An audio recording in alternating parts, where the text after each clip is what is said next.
Congrats.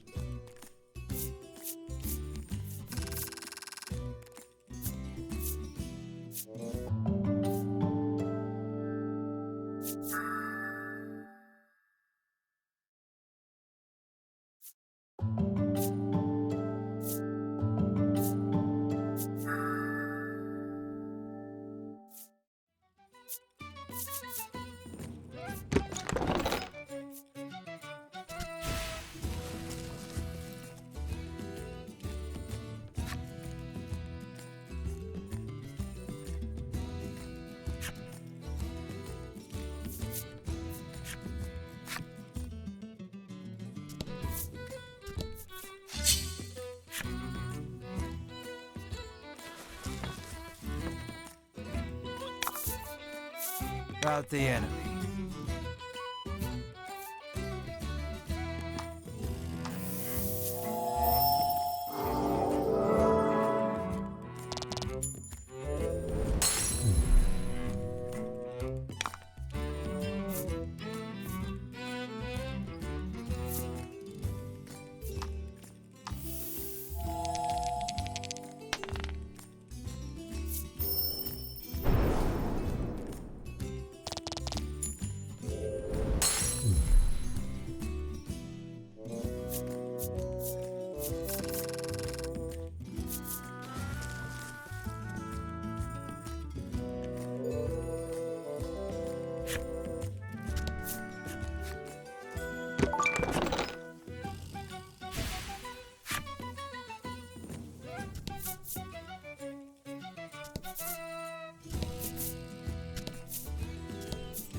Monster appears to be in pain. Seems the poor thing's been poisoned. You may be able to aid it by administering some antidote.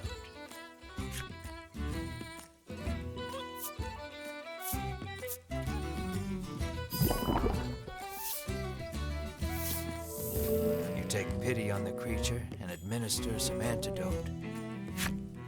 Healthy once more, it gets up and makes its way to who knows where. Every so often, you catch it looking back at you, but before long, it's out of sight.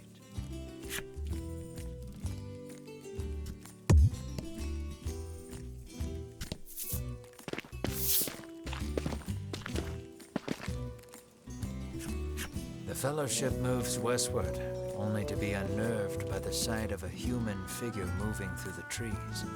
The presence of large packs suggests a traveler.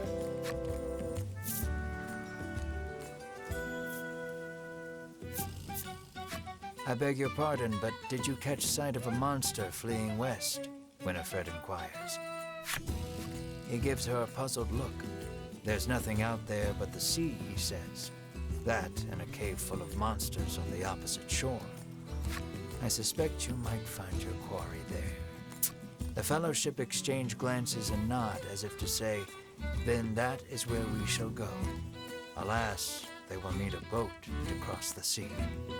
The traveler hoists his packs, suggests the Fellowship speak to the fishermen on the western shore, and takes his leave.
monster appears and just stands there, stock still, staring at you. Suddenly it makes a pained face, acting as if it's been poisoned. Aha! This must be the monster you saved with the antidote. It places a medicine bottle at your feet and is gone as quickly as it came. You suppose that's its way of saying thanks.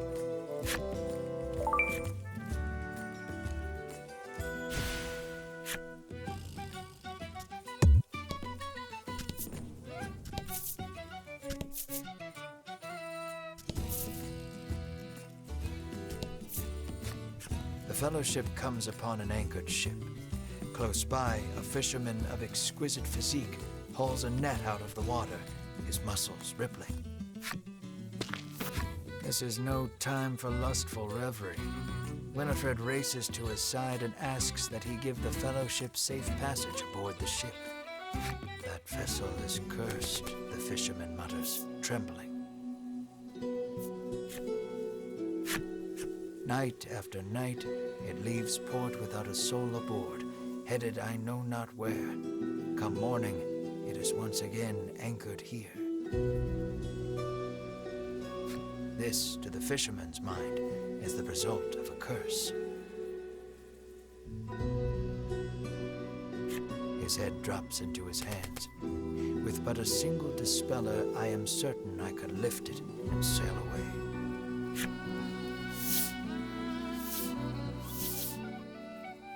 Winifred hands the despairing fisherman a dispeller and asks again for safe passage to the cave beyond the sea. The fisherman snatches up the concoction, so delighted that his pectoral muscles begin twitching. The Fellowship politely ignores this fact. He opens the bottle and proceeds to douse the ship.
Let's not go there just yet. I haven't quite finished the story for that section, you see.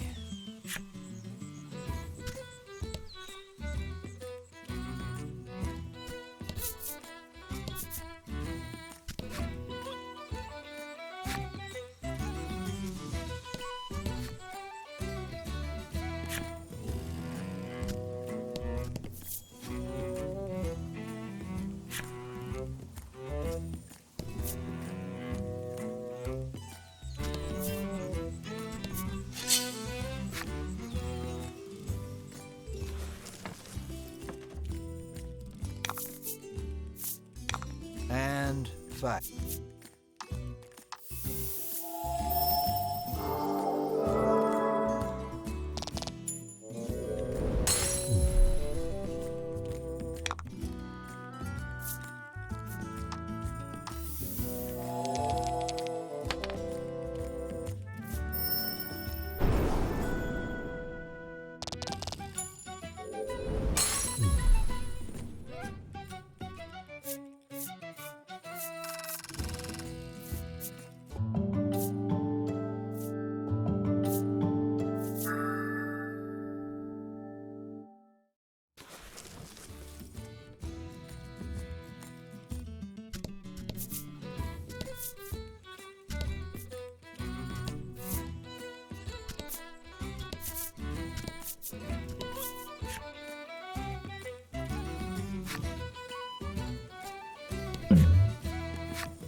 bizarre rock appeared.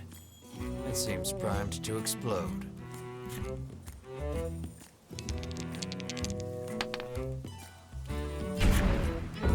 The bizarre rock transformed into a fear rock. The only way out of this fight is through it.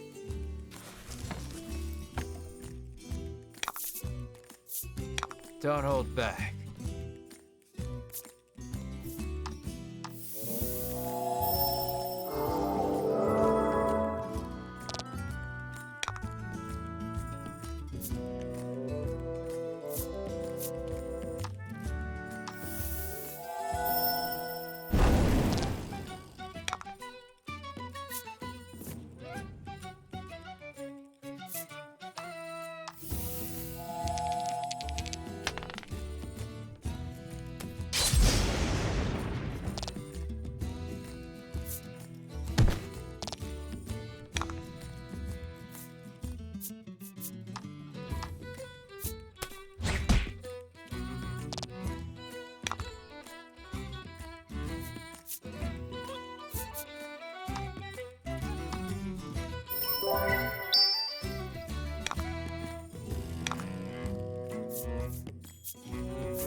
Don't worry, the coffin cart is down, but they're still alive.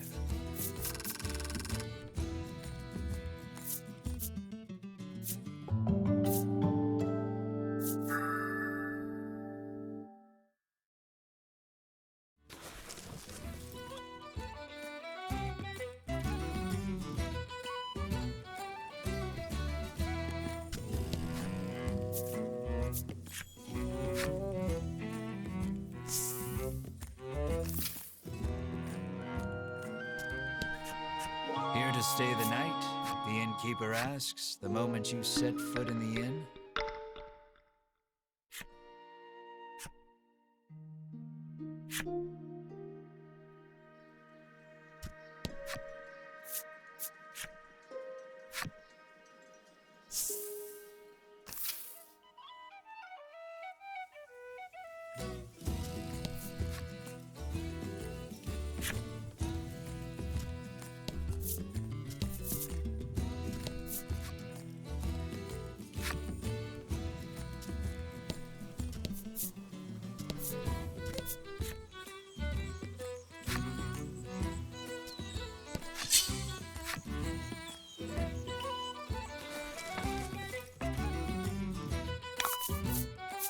About the enemy.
And five.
The Fellowship hears a young man arguing with the apothecary. "Make it cheaper," he bellows. As the Fellowship approaches the door to intervene, the young man bursts out of the shop. He storms past Winifred, nearly crashing into her. "Watch where you're going," she shouts after him. But he makes no move to apologize, instead squaring his shoulders and walking off. "What a hateful little man," grumbles the apothecary. Winifred vows to teach him proper manners should they ever meet again.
Are you ready to set sail for the cave?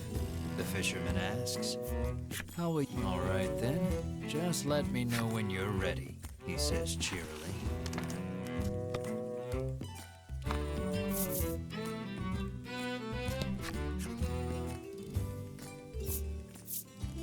Let's shove off then. He beckons you aboard.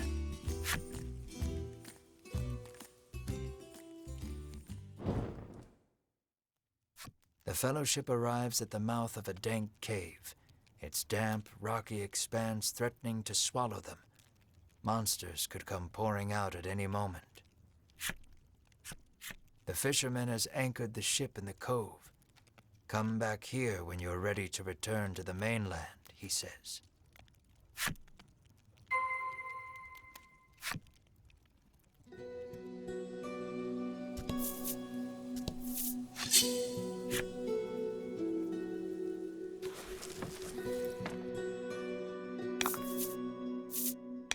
Rout the enemy.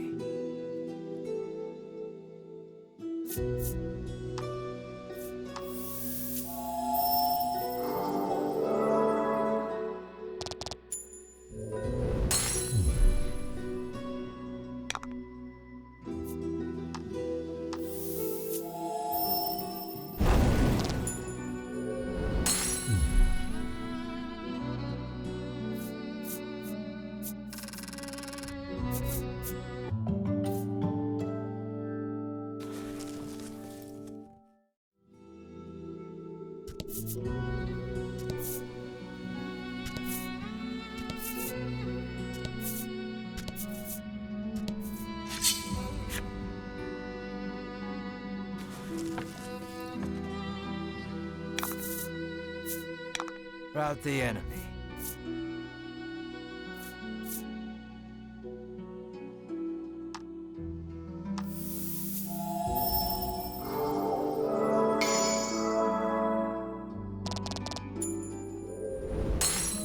That was lucky.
The door is shut tight. You you spy a keyhole on it, suggesting the existence of a corresponding key.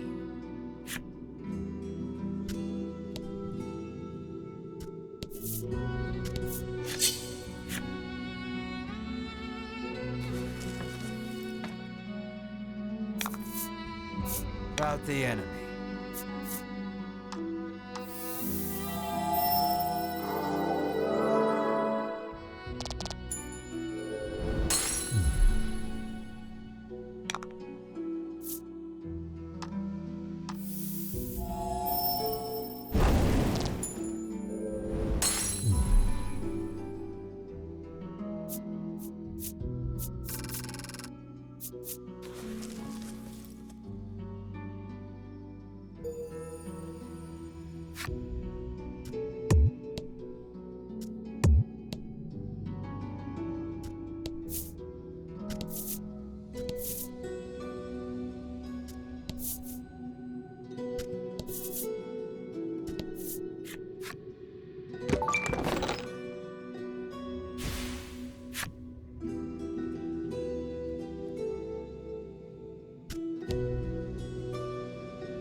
The door before you is shut quite tightly.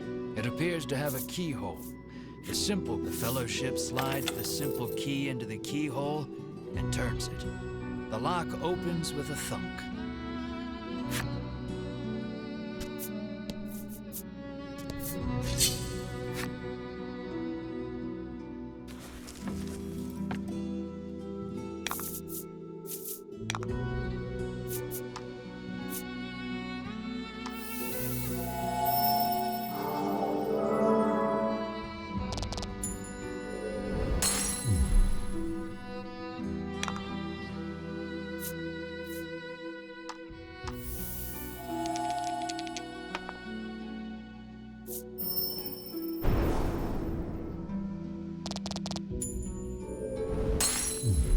Congrats.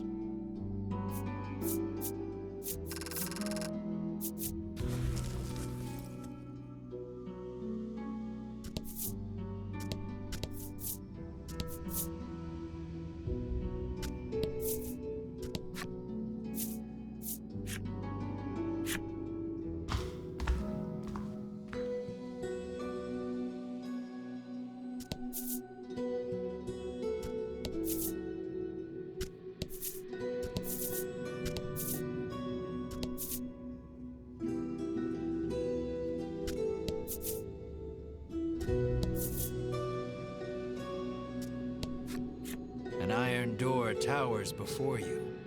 It has rather conspicuous handles.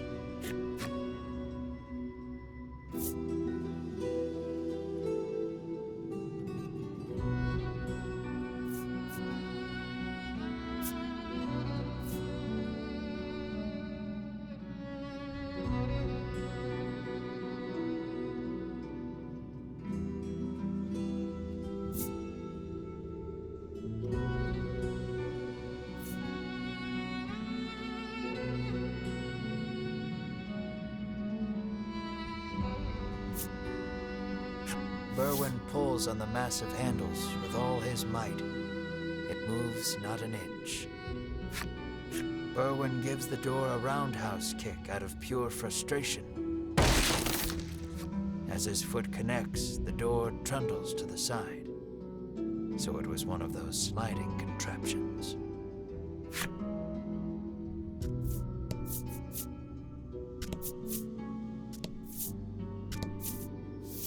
Something leaps out at the Fellowship from the darkness. Winifred deftly parries the attack with her staff. Edwin looks fondly at Winifred, only to have his reverie interrupted by Berwin's cry of, "It's coming back."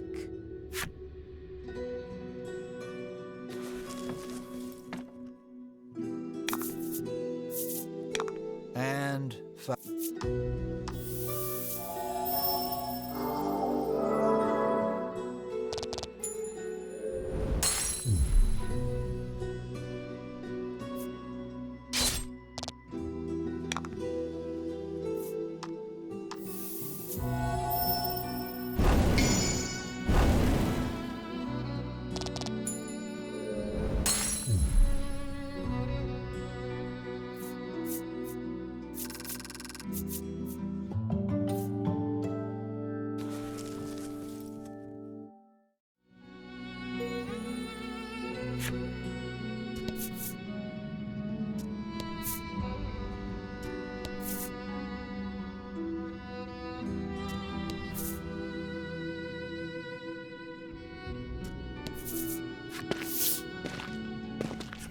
Fellowship approaches the chest, only for a voice deep as an earthquake to echo through the cavern.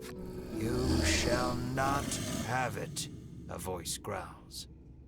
The Fellowship warily eyes their surroundings as several somethings leap out of the shadows.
Winifred neatly steps through the fiend's remains and opens the chest.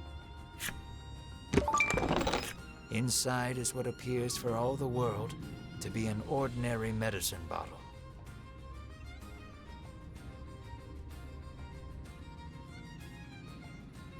At last, the royal treasure is in safe hands once more, Hedwyn sighs.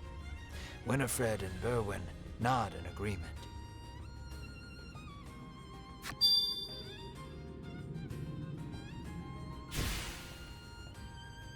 Treasure in hand, the Fellowship exit the cave, exultant.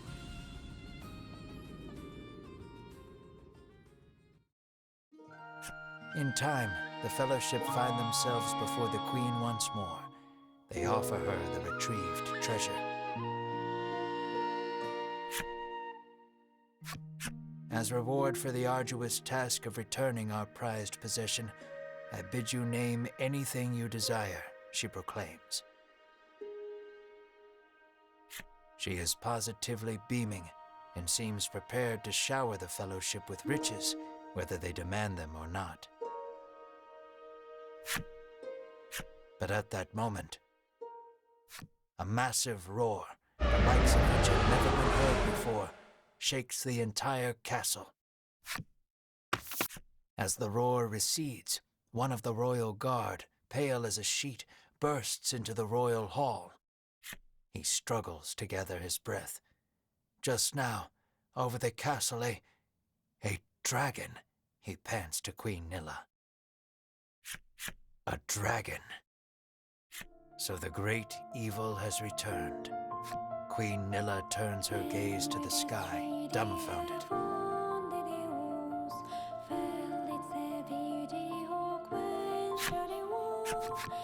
So the monster troubles are connected, Edwin says so under his breath, so the Queen does not hear. A profound silence settles over the royal hall. The Fellowship stand tall, unflinching, as though they know what must be done in the face of such a crisis.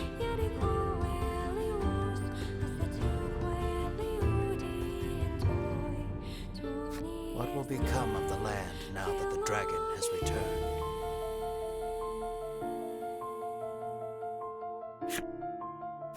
I'm afraid that will have to wait. We're all out of time for this portion of the adventure. Don't you worry. We'll continue the tale another time.